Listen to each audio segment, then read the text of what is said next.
Liverpool end the 2019 to 2020 season without a single loss at Anfield in the Premier League, following an 8-goal thriller against the Blues. Watch until the end of this review to hear all of my thoughts on yesterday's match.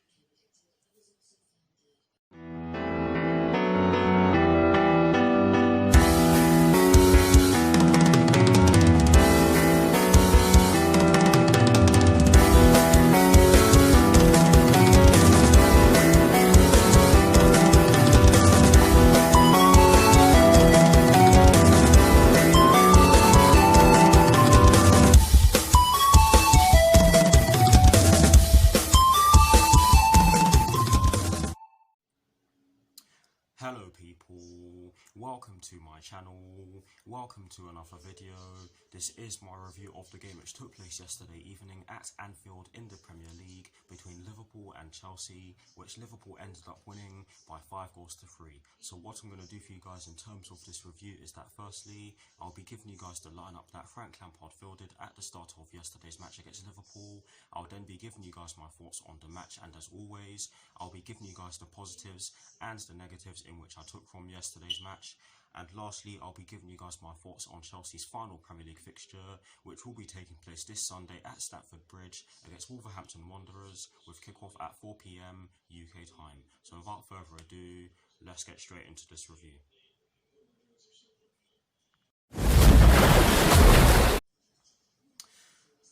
So kicking things off with the lineup that Frank Lampard fielded at the start of yesterday's match against Liverpool, and as always, starting off with the formation. It was a 3-4-3, and in terms of the personnel in which Frank Lampard chose to start yesterday's match against Liverpool, he went with Kepa in goal. He went with a back three of Cesar Azpilicueta, Kurt Zouma and Antonio Rudiger. He went with a midfield four including the wing backs from right to left of Reece James, Jorginho, Mateo Kovacic and Marcos Alonso. And he went with a front three from right to left of Willian, Olivier Giroud and Mason Mount. So that is the lineup that Frank Lampard fielded at the start of yesterday's match against Liverpool.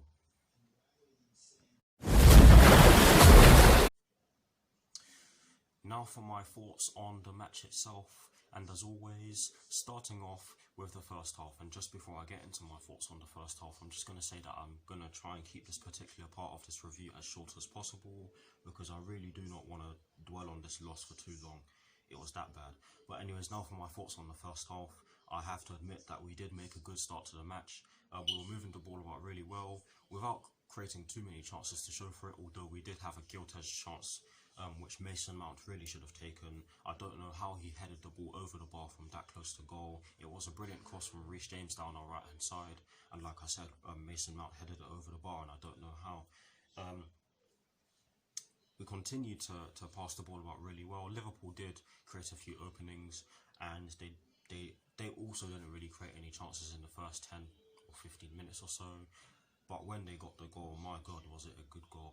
Willian giving the ball away to Naby Keita, who just drove with the ball, levered it towards goal. It did come off the underside of the bar and ended up hitting the top right corner of the goal, giving Kepa absolutely no chance of saving it. And for me, that was poor defending.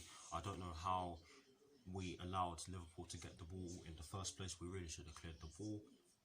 But that was poor defending from us. The second goal for me, terrible goalkeeping. Terrible goalkeeping. Yes, it wasn't a free kick in the first place. Mateo Kovacic clearly got the ball, but that's not an excuse for the way Kepa. That's not an excuse for Kepa's positioning for this goal, because for me he was nowhere near the ball when it actually went in. He didn't even dive for it, and in my reaction video I did say that he didn't move.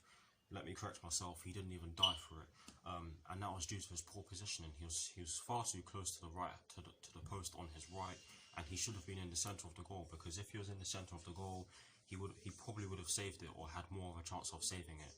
But instead he put himself in a position where he couldn't even dive for it. But brilliant free kick from Trent Alexander-Arnold, and he's done it to us again. We should have learnt, but it's Chelsea, we don't. The third goal, poor defending from us again, and it came from another set piece. I'm not even surprised. Failed to deal with the corner, failed to clear it. The ball did come off, I think it was Azpilicueta and Jorginho. it definitely came off Jorginho. And it fell to Gigi Wijnaldum or Gini Wijnaldum, whichever one you guys want. I don't really care right now. And he levered it into the top left corner on his side, and I don't think Kepa could have done anything about that. It was far too close to goal, and he hit that with sheer power. Our goal, which was scored in the dying minutes of the half, came through Olivier Giroud, who I felt was very isolated in the first half. And in my preview, I did say that if we were to stand a chance of beating Liverpool, we had to make sure that Olivier Giroud was not isolated, and he was very isolated in that first half. He barely got the ball. The two players beside him were not doing enough. They were not in the game at all in the first half, or at all in the game at all, if that made any sort of sense. But it was a brilliant goal. Willian did take a shot, which did take a deflection, and it fell to Olivier Giroud, who just tapped it in from close range, and that sealed what was a below average, or let me give me a few seconds, and that was the end of an average first half from us. That was the score going into half time, 3-1 to Liverpool, and overall you cannot say that Liverpool didn't deserve the lead. Yes, there were some mistakes made there were some mistakes made from the officials, but I'm not gonna use that as an excuse for the way we defended in parts in that first half, because some of our defending in that first half was absolutely shocking, and some of the goalkeeping was also shocking, particularly for the second goal. But now for my thoughts on the second half. I'm gonna have to be honest with you guys again. Liverpool were all over us in the first 5 to 10 minutes of the second half, and the fourth goal, it just showed their dominance in the game. I'm sorry, this is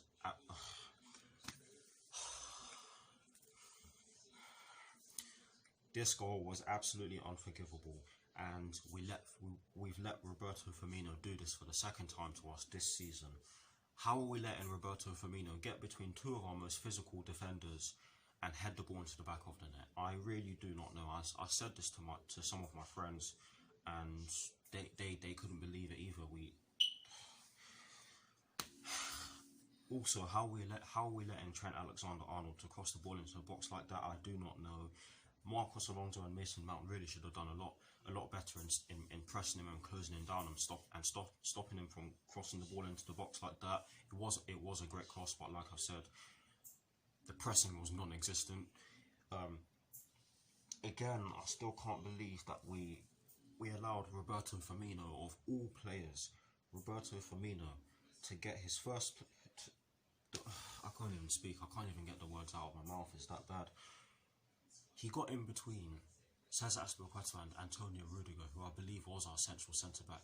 It was either him or Kurt Zouma, but he got in between two of our centre backs, and he just headed the ball past Kepa, who for me had absolutely no chance of saving it. The ball was far too close to him, but absolutely unforgivable defending.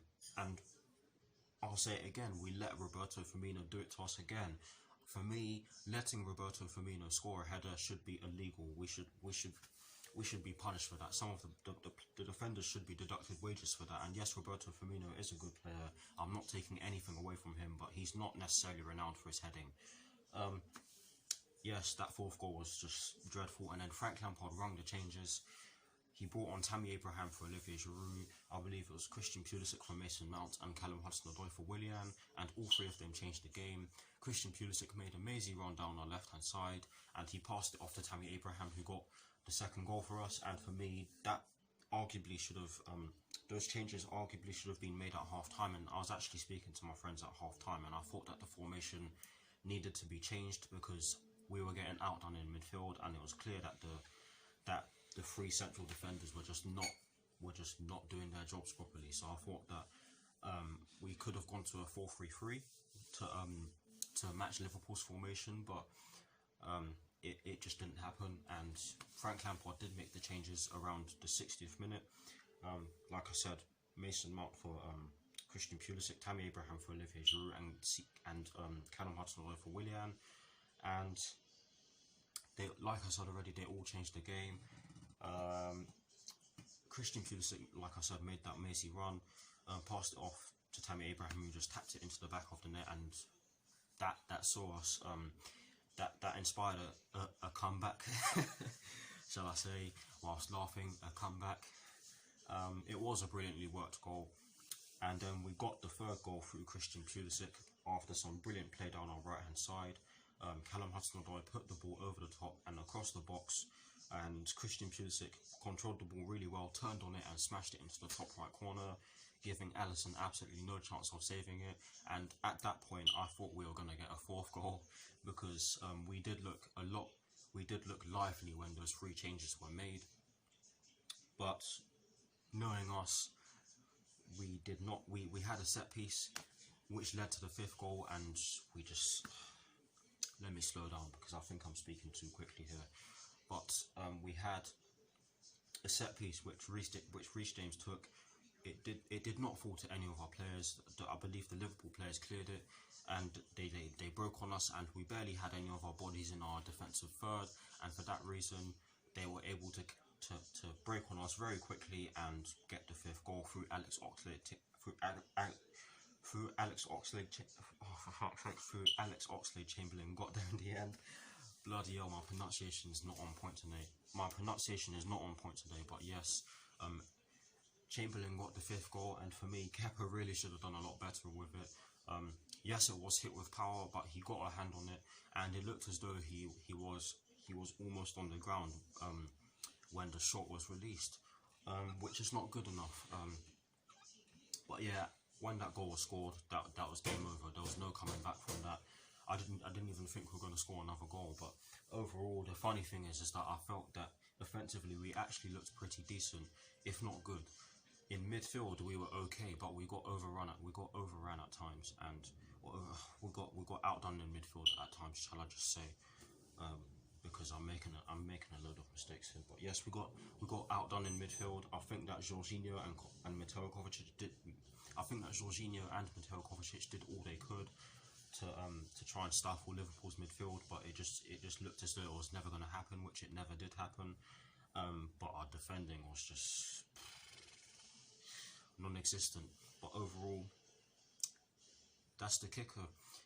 I thought it was a decent performance overall in terms of our attacking play, but defensively we were just non-existent. But anyways, in terms of the positives and the negatives in which I took from yesterday's match, starting off with the positives, there's only one positive in which I took from yesterday's match. It would be very strange of me to take more than one positive from yesterday's match because of some of the defending in which I saw in yesterday's match. But anyways, the only positive in which I took from yesterday's match is the fact that Christian Pulisic, Tammy Abraham and Callum Hudson-Odoi brought life into the team.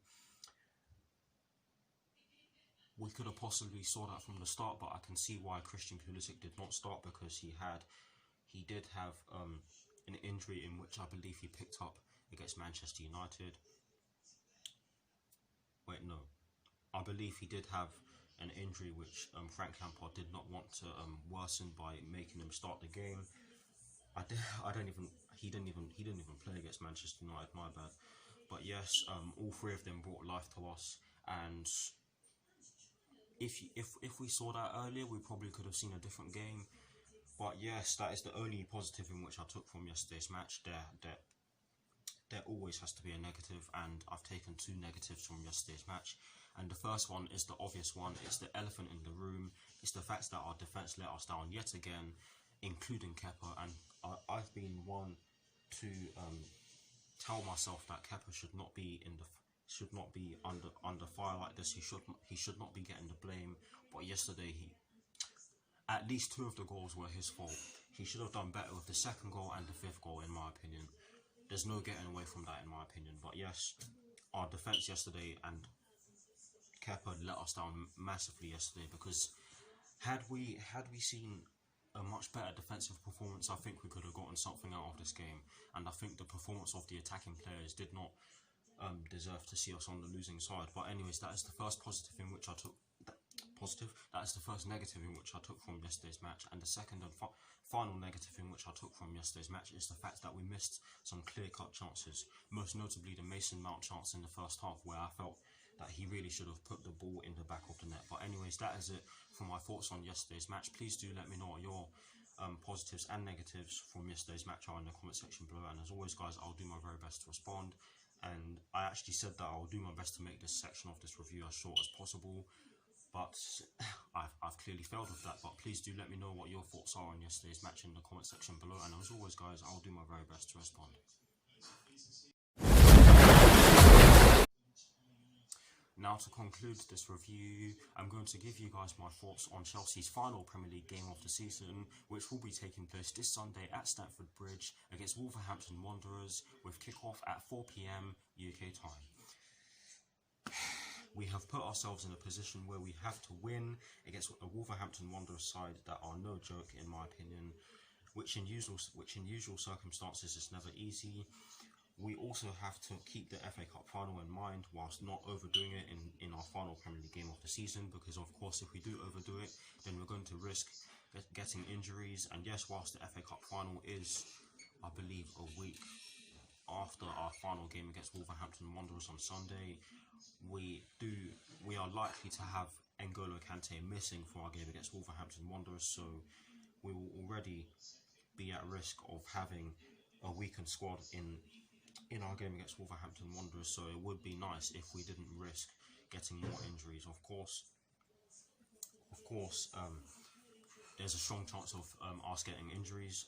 I'm not denying that, but it would be nice if we didn't get any injuries against this Wolverhampton Wanderers side, and it would be very nice if we actually got a win to seal off what has been a pretty good season in the Premier League, in my opinion. Yes, we have lost 12 games now, but I think that this has been a good learning curve for the players, and it would be nice for us to seal the Premier League season with a win against the Wolverhampton Wanderers side that are very good and are looking to seal a place in the Europa League next season. But yes, I think we can win. It will by no means be an easy game. Wolverhampton Wanderers have some fantastic players in their team. Their attacking players are really good. Their right hand side is really good as well. Didn't mean to say flipping. Adama Traore is no joke. We have to find a way to handle him as well. But we'll have to see. I will be doing videos before that game, after the game, and during the game, of course. And hopefully we get the job done. But anyways, that is it for this review. I hope you all enjoyed this video as much as I didn't. But yes, thank you all for watching. Like, comment and subscribe to my channel for some more videos. Come on you Blues, come on Frank Lampard, and peace.